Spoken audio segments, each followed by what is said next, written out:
ओम शांति।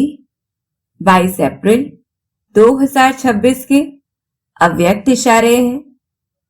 बाबा हमें प्रेरित कर रहे हैं कि बाहरी रूप से मधुरता और नम्रता यह तो दुनिया में भी देखने में आता है, परंतु ज्ञान में नवीनता व महानता क्या है कि सिर्फ बाहर की मधुरता नहीं बल्कि अंदर की भी, साथ साथ सदा और सभी के लिए।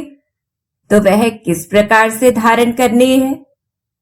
आपके हर बोल में मधुरता, संतुष्टता, सरलता की नवीनता हो। तो बाबा हम बच्चों से क्या चाहते हैं? ब्राह्मण आत्माओं के बोल साधारण बोल न हो। यही महानता और यही नवीनता है। मधुर बोल, मधुर संस्कार, मधुर स्वभाव द्वारा दूसरों का भी मुख मीठा करवाते रहो। तो प्रेरित कर रहे हैं बाबा, सदा अथक भव और मधुर भव के वरदानों से बढ़ते उड़ते चलो। तो किस प्रकार से हमें बाबा के वरदान को सार्थक करना है? तो अगर हम चिंतन करें तो पहली मुख्य बात यह है कि जब भी हम किसी से बात करते हैं तो हम सिर्फ अपने शब्द उन तक नहीं पहुंचाते हैं, लेकिन उससे भी पहले उन शब्दों के पीछे की ऊर्जा वह सामने वाले तक पहुंचती है। इसलिए बाबा की हम बच्चों से आशा है कि क्योंकि संगम युग पर हम बच्चे स्वयं परमात्मा बाप के द्वारा रचे गए हैं। स्वयं भगवान ने हमें साधारण कलयुगी मनुष्य से परिवर्तन कर अपना बच्चा बनाकर श्रेष्ठ ब्राह्मण बनाया है। तो हमारी वाणी सिर्फ साधारण मनुष्य की तरह शब्द मात्र ना हो, बल्कि सकारात्मक ऊर्जा का माध्यम हो, दूसरों को ऊंचा उठाने वाले हो। हमारे बोल में मधुरता के साथ संतुष्टता और सरलता भी हो, अर्थात ऐसे मधुर बोल हो जिसमें किसी भी प्रकार की शिकायत, असंतोष या कमी का भाव नहीं हो, बल्कि तृप्ति का भाव हो। सच्चाई के साथ साथ अहंकार से मुक्त सरल बोल हो, क्योंकि ऐसे बोल ही अन्य आत्माओं को शांति, तृप्ति की अनुभूति कराते हैं।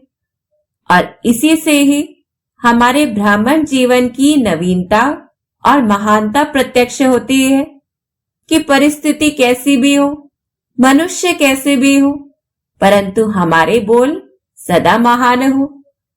फिर दूसरी बात, जहां अन्य मनुष्य आत्माओं का व्यवहार, बोल ठीक नहीं होता है, तो भी वहां पर उस व्यवहार को समाकर स्वीकार कर अपनी मिठास को हमें सदा कायम रखना है। इसमें अथक रहना है, अर्थात थकना नहीं है कि हम कब तक सहन करें, कब तक समाएं। और क्यों ऐसा अथक रहना है? तो तीसरी बात पक्की करनी है कि हमारा ब्राह्मण जीवन सेवा के लिए है। तो हमें लोगों के कटु बोल व व्यवहार से प्रभावित नहीं होना है, बल्कि अपने मधुर बोल, संस्कार व स्वभाव का प्रभाव दूसरों पर डालना है, जो उनका मुख भी मीठा हो जाए, अर्थात उन्हें खुशी, शक्ति व प्रेरणा मिले स्वयं के परिवर्तन करने की, सकारात्मक बदलाव करने की।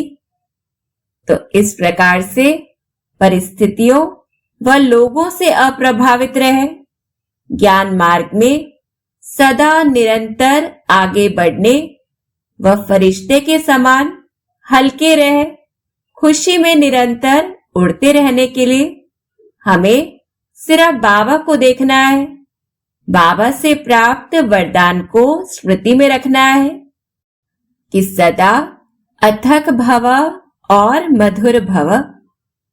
तो अब खुद को चेक करना है कि कहां पर हम लोगों से प्रभावित हो जाते हैं, अपनी मधुरता को छोड़ देते हैं, सहन शक्ति की कमी पड़ जाती है और बाबा को न देखकर हम लोगों के व्यवहार को देखने लगते हैं।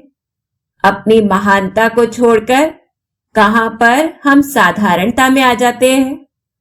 तो इस प्रकार से खुद को चेक करके खुद को श्रेष्ठ लक्ष्य देकर हमें चेंज करना है। अच्छा, ओम शांति।